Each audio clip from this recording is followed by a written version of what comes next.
Assalamualaikum warahmatullahi wabarakatuh. Halo semuanya, perkenalkan aku Cindy Ramaini Putri dengan NIM 24045105 dari Prodi Pendidikan Geografi, Departemen Geografi, Fakultas Ilmu Sosial Universitas Negeri Padang. Baiklah, pada kesempatan kali ini saya akan menjelaskan tentang potensi geografis Indonesia untuk ketahanan pangan nasional, penyediaan bahan industri, dan energi alternatif. Kenapa sih kita harus belajar tentang ini? Karena materi ini termasuk bagian penting dalam pembelajaran geografi. Kita bakal bahas gimana kondisi wilayah Indonesia luas dan beragam, menjadikan kekuatan besar untuk mendukung kebutuhan masyarakat dan pembangunan negara. Jadi pertama kita akan bahas dulu tentang kondisi geografis Indonesia. Bagaimana sih kondisi geografis Indonesia kita ini? Jadi, Indonesia adalah negara kepulauan yang terdiri lebih dari 17.000 kepulauan yang terbentang dari Sabang sampai Merauke.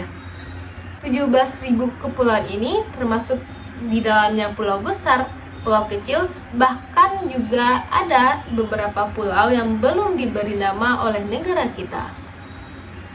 Secara astronomis, Indonesia terletak di antara 6 derajat lintang utara sampai 11 derajat lintang selatan dan 95 derajat bujur timur sampai 141 derajat bujur timur.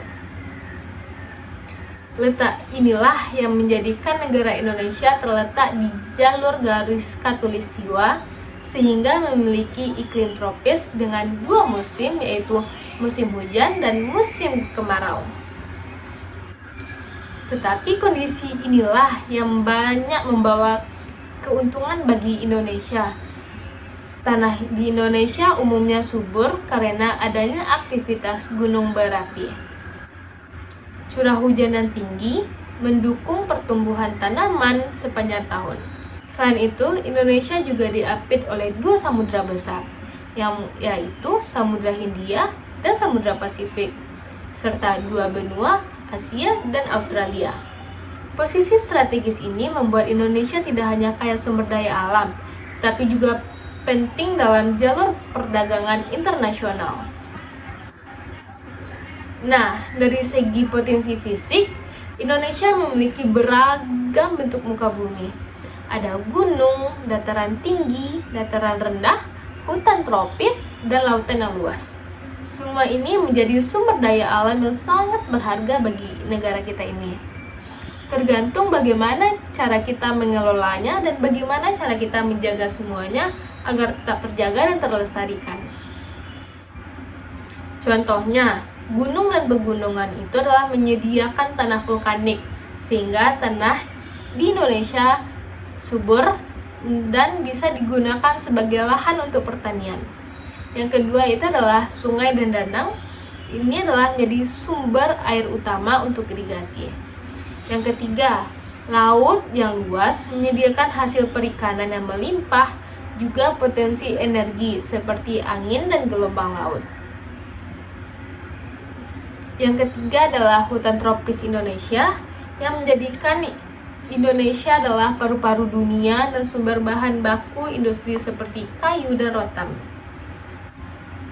Sementara itu, dari sisi potensi sosial, Indonesia memiliki jumlah penduduk lebih dari 270 juta jiwa yang tersebar dari Sabang sampai Merauke. Jumlah penduduk Indonesia ini adalah kekuatan besar yang bisa menjadikan tenaga kerja, pasar konsumen, sekaligus pelaku utama dalam pembangunan.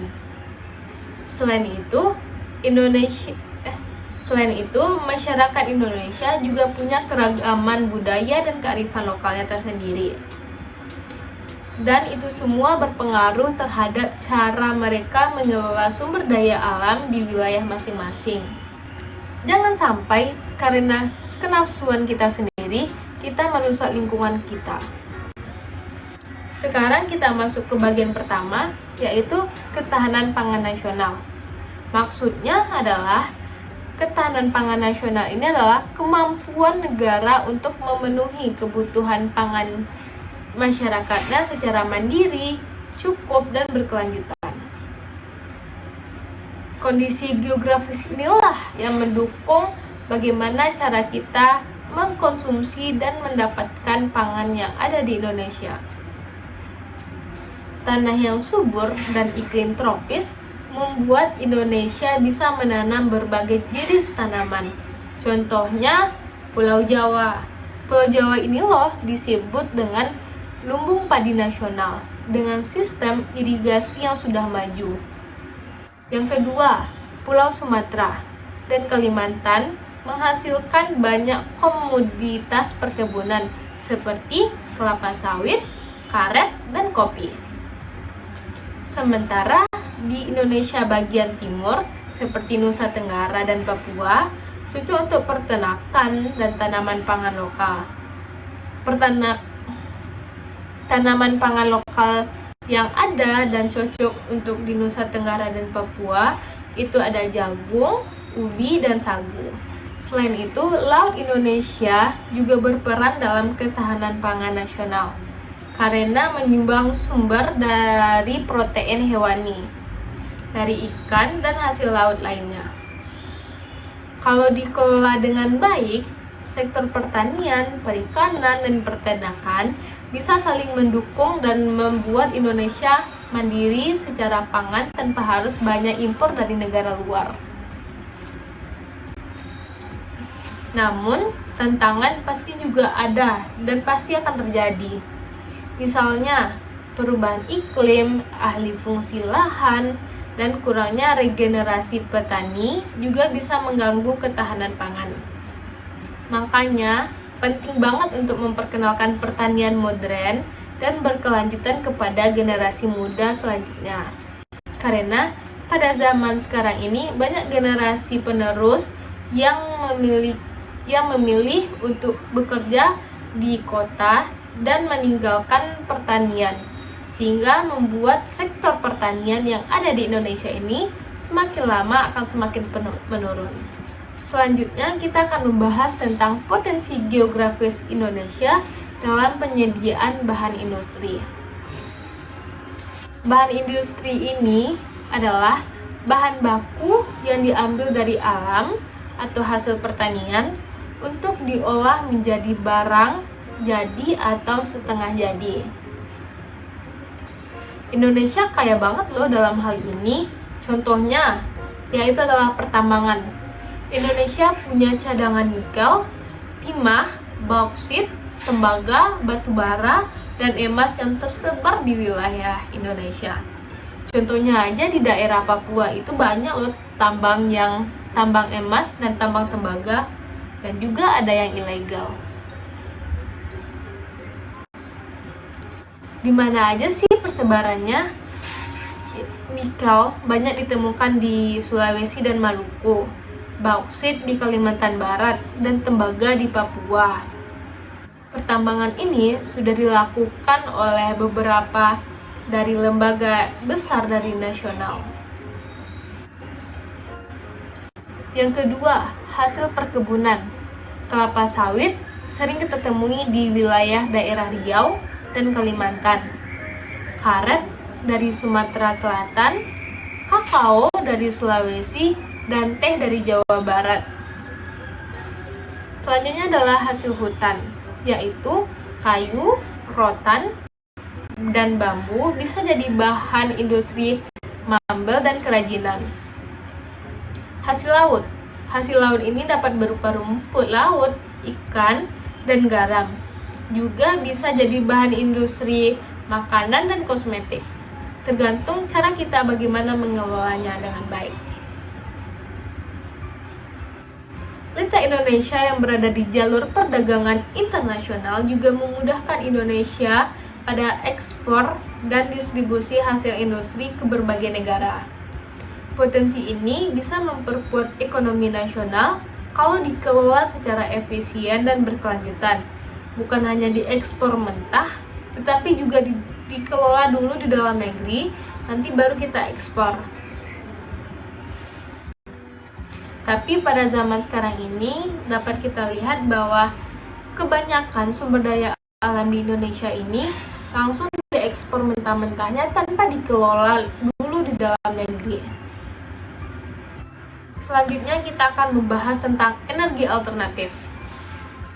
Kita tahu bahwa sumber energi fosil seperti minyak bumi dan batu bara lama-kelamaan akan habis karena ini termasuk sumber yang tidak bisa diperbarui.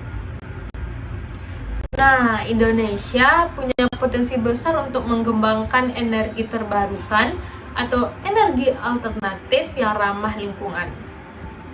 Contohnya, yang pertama itu adalah energi panas bumi atau disebut juga dengan geothermal. Karena Indonesia berada di jalur cincin api dunia dan banyak gunung aktif yang masih aktif sampai saat sekarang ini, membuat Indonesia punya cadangan panas bumi terbesar kedua di dunia. Lanjut, yang kedua ada energi surya atau matahari. Karena Indonesia berada di iklim tropis dan membuat Indonesia mendapat sinar matahari sepanjang tahun. Bersyukur ya teman-teman. Nah, energi matahari ini cocok banget untuk pembangkit listrik tenaga surya. Yang ketiga ada energi air. Banyak sungai besar seperti Sungai Musi, Mahakam, dan Asahan bisa dimanfaatkan untuk pembangkit listrik tenaga air atau disebut juga dengan PLTA. Lanjut, yang keempat ada energi angin. Beberapa wilayah pesisir seperti Nusa Tenggara Timur dan Sulawesi punya kecepatan angin yang tinggi yang bisa diubah menjadi tenaga listrik. Lanjut, yang kelima ada bioenergi.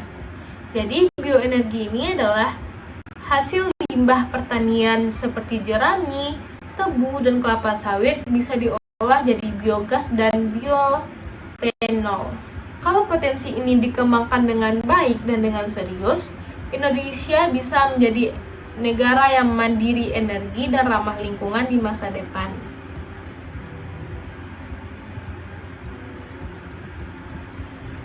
Dampak dan tantangan dalam pemanfaatan potensi geografis.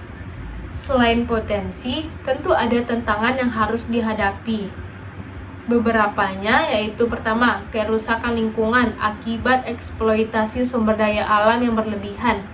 Yang kedua, ketimpangan pembangunan di mana wilayah barat Indonesia lebih maju daripada wilayah timur. Yang ketiga, ada perubahan iklim yang bisa mempengaruhi pola tanam dan produksi pangan. Yang keempat, kurangnya inovasi dan teknologi dalam mengelola sumber daya secara modern dan efisien. Untuk mengatasi hal ini semua, dibutuhkan kerjasama antara pemerintah dan masyarakat dan generasi muda agar potensi geografis bisa dikelola secara bijak dan berkelanjutan. Jadi, dari semua pembahasan kita tadi, dapat disimpulkan bahwa Indonesia memiliki potensi geografis yang luar biasa karena letak dan kondisi alamnya yang unik. Potensi ini bisa dimanfaatkan untuk